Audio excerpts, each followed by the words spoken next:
गौतम बुद्ध और वह रात जो सवाल पूछने आई। उस रात आश्रम में कोई नहीं सोया। कारण यह नहीं था कि कोई जाग रहा था, बल्कि इसलिए कि रात खुद आई थी। आसमान पर चांद नहीं था, फिर भी उजाला था। एक अजनबी बुद्ध के सामने आकर खड़ा हो गया। उसका चेहरा दिख नहीं रहा था, बस आवाज आई, मैं रात हूं और मैं एक सवाल लेकर आई हूं। बुद्ध ने आंखें नहीं खोली। रात सवाल नहीं पूछती, उन्होंने कहा, वह बस ढक देती है। अजनबी हंसा, पर हंसी में खुशी नहीं थी। तो फिर मन क्यों डरता है? रात ने पूछा। बुद्ध ने पास पड़ी दिया बाती बुझा दी। अंधेरा गहरा गया, क्योंकि मन अंधेरे में अपने ही विचारों से टकराता है। बुद्ध बोले। रात चुप हो गई। कुछ देर बाद अजनबी जमीन पर बैठ गया। अब वह आदमी था। भगवान, उसने कहा, दिन में मैं ठीक रहता हूं, पर रात में मैं खुद से डरने लगता हूं। बुद्ध ने एक कटोरी में पानी भरा और उसे आदमी की ओर बढ़ाया। इसे देखो। आदमी ने देखा। पानी में उसका चेहरा था, पर उल्टा। यही रात है। बुद्ध बोले, जो उल्टा दिखाती है, पर झूठ नहीं। आदमी ने पूछा, तो डर कैसे खत्म होगा? बुद्ध ने कटोरी हिला दी। छवि टूट गई। डर खत्म नहीं होता। बुद्ध बोले, जब तक तुम उसे स्थिर रखने की कोशिश करते हो। रात धीरे धीरे पीछे हटने लगी। आदमी ने देखा, आसमान पर हल्की सी रोशनी उभर रही थी। भगवान, उसने कहा, तो क्या सुबह आ रही है? बुद्ध मुस्कराए। नहीं, उन्होंने कहा, तुम जाग रहे हो। आदमी झुका। जब उसने सिर उठाया, बुद्ध वहां नहीं थे। बस शांत अंधेरा था, और वह डर, जो अब उसका शत्रु नहीं था। चुप सीख। रात बाहर नहीं होती, वह भीतर खुलती है। जो उससे भागता है, वह खुद से भागता है। आदमी देर तक वहीं बैठा रहा, जहां रात ने उसे छोड़ा था। अंधेरा अब भी था, लेकिन डर नहीं था। उसे लगा जैसे रात ने उसके भीतर कुछ छोड़ दिया हो। कोई प्रश्न नहीं, बस एक खाली जगह। तभी उसे सुनाई दिया, कदमों की आहट। कोई आ रहा था, लेकिन दिखाई नहीं दे रहा था। कौन है? आदमी ने पूछा। उत्तर आया, वही जो हर रात आता है और हर सुबह भूल जाता है। आदमी की सांस हल्की तेज हो गई। क्या तुम डर हो? उसने पूछा। आवाज हंसी, धीमी थकी हुई। नहीं, आवाज बोली, मैं तुम्हारी आदत हूं। आदमी चुप हो गया। आवाज आगे बोली, जब दिन में तुम खुद को सुनते नहीं, तो मैं रात बनकर आता हूं। आदमी की आंखें भीग गईं। तो मैं क्या करूं? उसने पूछा। आवाज ने कहा, कुछ मत करो, बस मत भागो। उसी पल बुद्ध की उपस्थिति फिर महसूस हुई। बिना आकार, बिना आवाज। आदमी ने कहा, भगवान, अगर मैं भागा नहीं, तो क्या यह रात हमेशा रहेगी? उत्तर, हवा में घुला।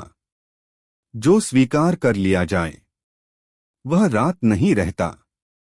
धीरे धीरे आसमान का रंग बदलने लगा। रात पूरी तरह गई नहीं थी, लेकिन उसका बोझ हल्का हो गया था। आदमी खड़ा हुआ। पहली बार उसे अंधेरे से डर नहीं लग रहा था। वह बोला, शायद रात दुश्मन नहीं है। और कहीं बहुत पास से बुद्ध की शांत हंसी गूंजी, नहीं, रात सिर्फ वह समय है जब सच ज्यादा साफ दिखता है। आदमी ने आंखें बंद की और जब खोली, रात थी, पर अब वह अकेला नहीं था। रात अब पूरी तरह काली नहीं थी। उसमें हल्की हल्की परछाइयां थीं, जैसे अंधेरा खुद को समझाने की कोशिश कर रहा हो। आदमी ने देखा, आश्रम के कोने में एक दीपक अपने आप जल उठा। उसकी लौ स्थिर नहीं थी, कभी झुकती, कभी सीधी खड़ी हो जाती। आदमी उसके पास गया। दीपक के पास कोई नहीं था, लेकिन फिर भी उसे लगा जैसे कोई देख रहा हो। क्या तुम भी सवाल हो? उसने दीपक से पूछा। दीपक नहीं बोला, पर उसकी लौ थोड़ी तेज हो गई। तभी बुद्ध की आवाज फिर आई, बहुत शांत, लगभग मौन जैसी। जो सवाल बोलते हैं वे मन के होते हैं। जो चुप रहते हैं वे अस्तित्व के। आदमी समझ नहीं पाया, पर विरोध भी नहीं किया। उसने दीपक को उठाने की कोशिश की। लौ कांप गई। बुद्ध बोले, इसे उठाओ मत, इसके साथ बैठो। आदमी बैठ गया। समय बीतता रहा, या शायद बीता ही नहीं। धीरे धीरे उसे एहसास हुआ, जितनी देर वह कुछ पाने की कोशिश नहीं कर रहा था, उतनी ही देर उसके भीतर कुछ खुल रहा था। उसे अपने डर दिखे, लेकिन अब वे भारी नहीं थे, बस आते जाते मेहमान जैसे। आदमी ने फुसफुसाकर कहा, तो यही है रहस्य? बुद्ध की आवाज आई, नहीं, रहस्य तब होता है जब सवाल खत्म हो जाते हैं और जीवन फिर भी चलता रहता है। दीपक की लौ अब स्थिर थी। रात धीरे धीरे पीछे हट रही थी, पर आदमी को जल्दी नहीं थी। वह बोला, अगर दिन आ भी जाए तो क्या यह समझ रह पाएगी?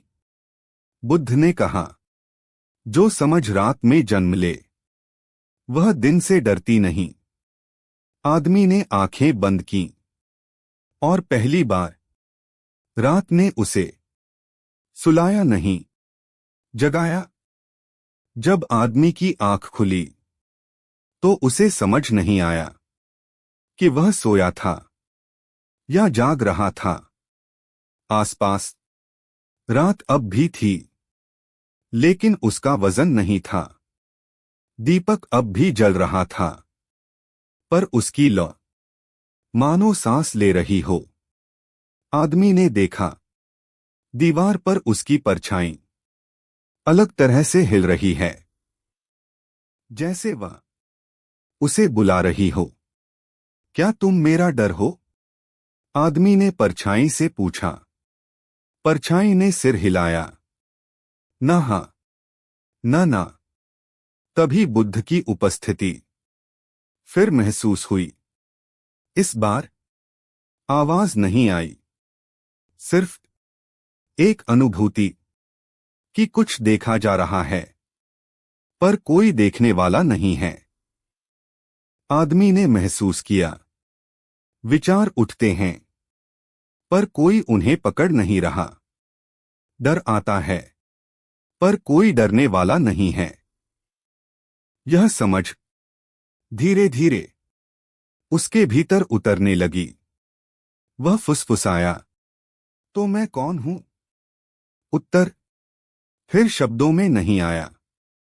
उत्तर एक मौन था, जो खाली नहीं, पूरा था। आदमी की सांस धीरे हो गई। परछाई दीवार में घुलने लगी। दीपक की लौ अब हिल नहीं रही थी। रात पूरी तरह नहीं गई थी, पर अब रुक भी नहीं रही थी। आदमी उठा, न इसलिए कि उसे जाना था, बल्कि इसलिए कि अब बैठना और चलना एक जैसा था। वह आश्रम के द्वार तक पहुंचा। द्वार खुला था, लेकिन बाहर कोई दुनिया नहीं थी, सिर्फ वही शांति जो भीतर थी। आदमी मुस्कराया और समझ गया, रहस्य का अंत उत्तर नहीं होता। रहस्य का अंत डर का अंत होता है।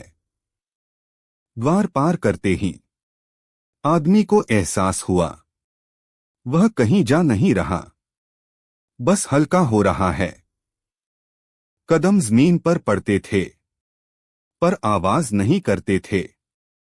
आसपास पेड़ थे, लेकिन उनकी पत्तियां हिल नहीं रही थीं। फिर भी हवा थी, एक ऐसी हवा जो शरीर को नहीं, सिर्फ अहंकार को छूती है। आदमी रुका। उसे लगा कि अगर वह एक कदम और बढ़ा तो वह खुद को खो देगा।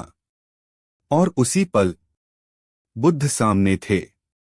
इस बार न बैठे न खड़े, बस थे। आदमी ने पूछा नहीं, फिर भी प्रश्न उसके भीतर कांप रहा था। बुद्ध बोले नहीं।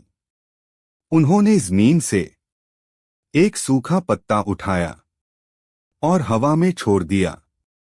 पत्ता गिरा नहीं, न उड़ा, बस कुछ पल रुका, फिर अपने आप धरती पर आ गया।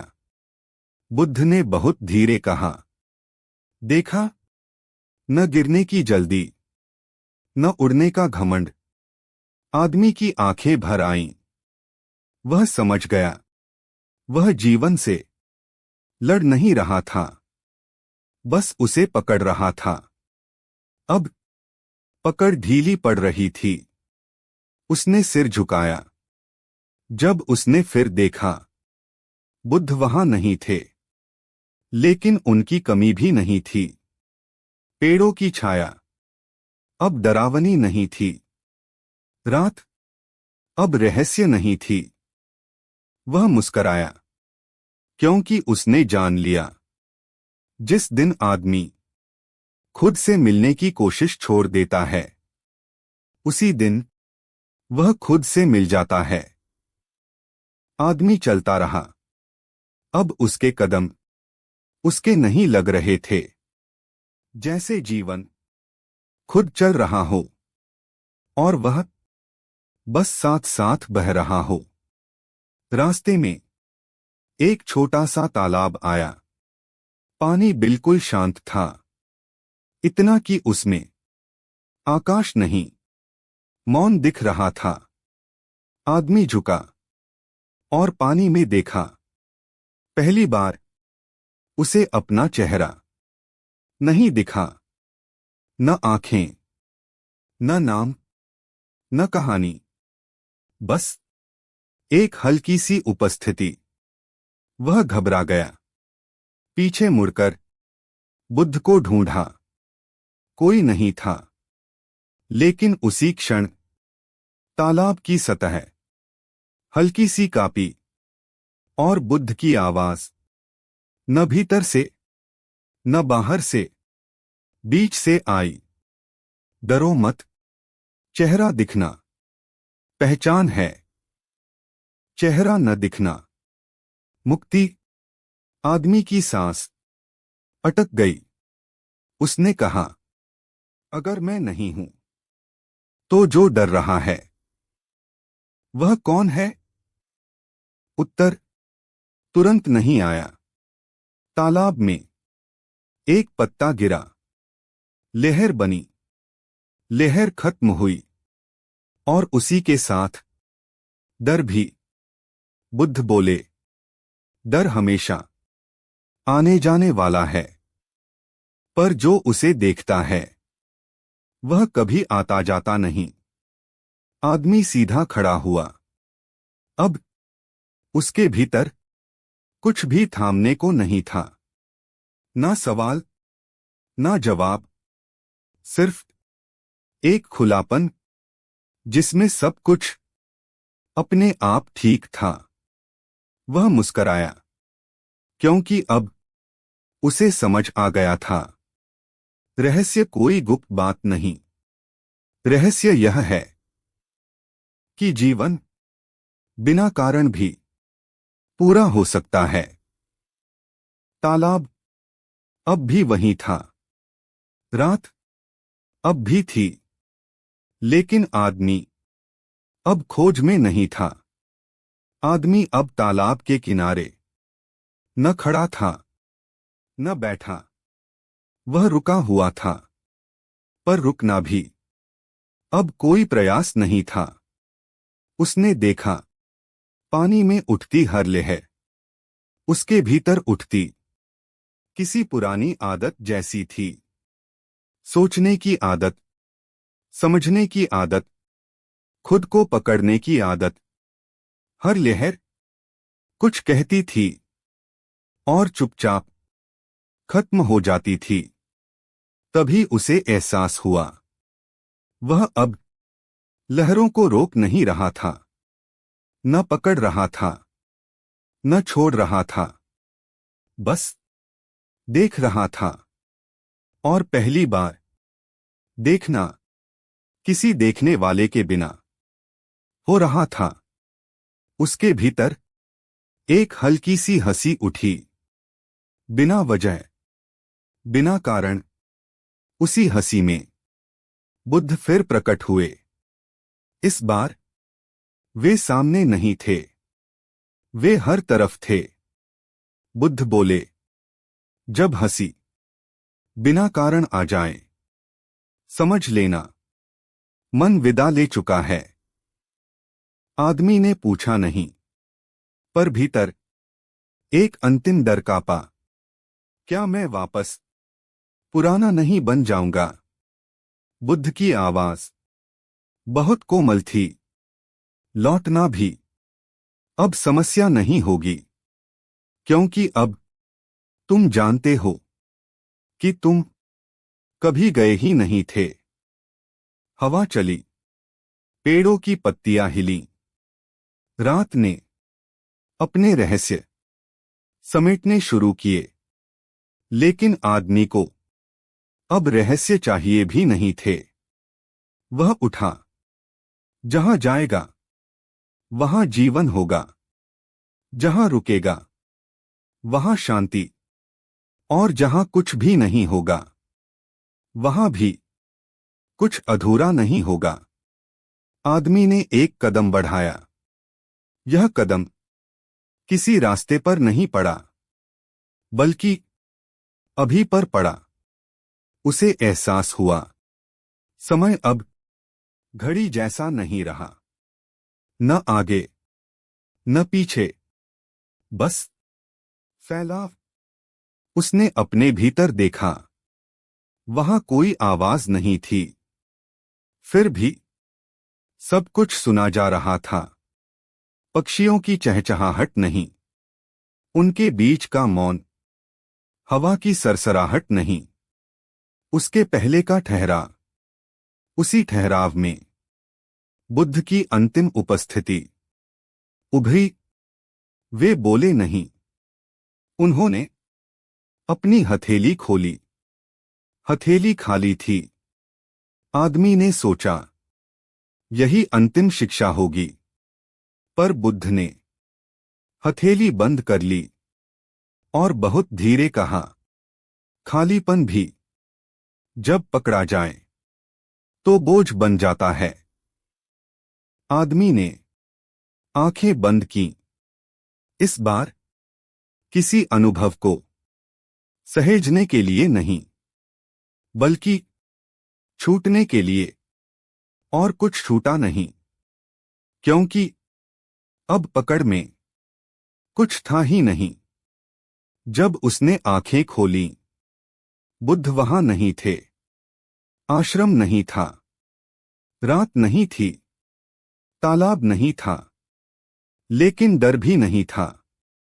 आदमी मुस्कराया, क्योंकि अब उसे यह भी पता था, जिसे हम पाना कहते हैं, वह बस खोज का अंत होता है। और खोज का अंत जीवन की शुरुआत। आदमी आगे बढ़ा। इस बार न कोई उद्देश्य था, न कोई प्रश्न। वह जहां पहुंचा, वहां कुछ अलग नहीं था। वही पेड़, वही रास्ता, वही संसार। लेकिन देखने वाला अब पुराना नहीं था। उसने चारों ओर देखा और पहली बार कुछ भी बदलने की इच्छा नहीं की। न सुख चाहिए था, न शांति, क्योंकि जो चाहिए था वह अब मांग नहीं रहा था। उसने हल्की सी सांस ली और समझ गया, जीवन कोई पहेली नहीं जिसे सुलझाना हो। जीवन एक अनुभव है जिसे अनुमति देनी होती है। कहीं बुद्ध नहीं दिखे, फिर भी सब कुछ बुद्ध जैसा था। आदमी मुस्कराया और चलता रहा, बिना खोज, बिना डर, बिना नाम। यही मौन था। यही उत्तर था।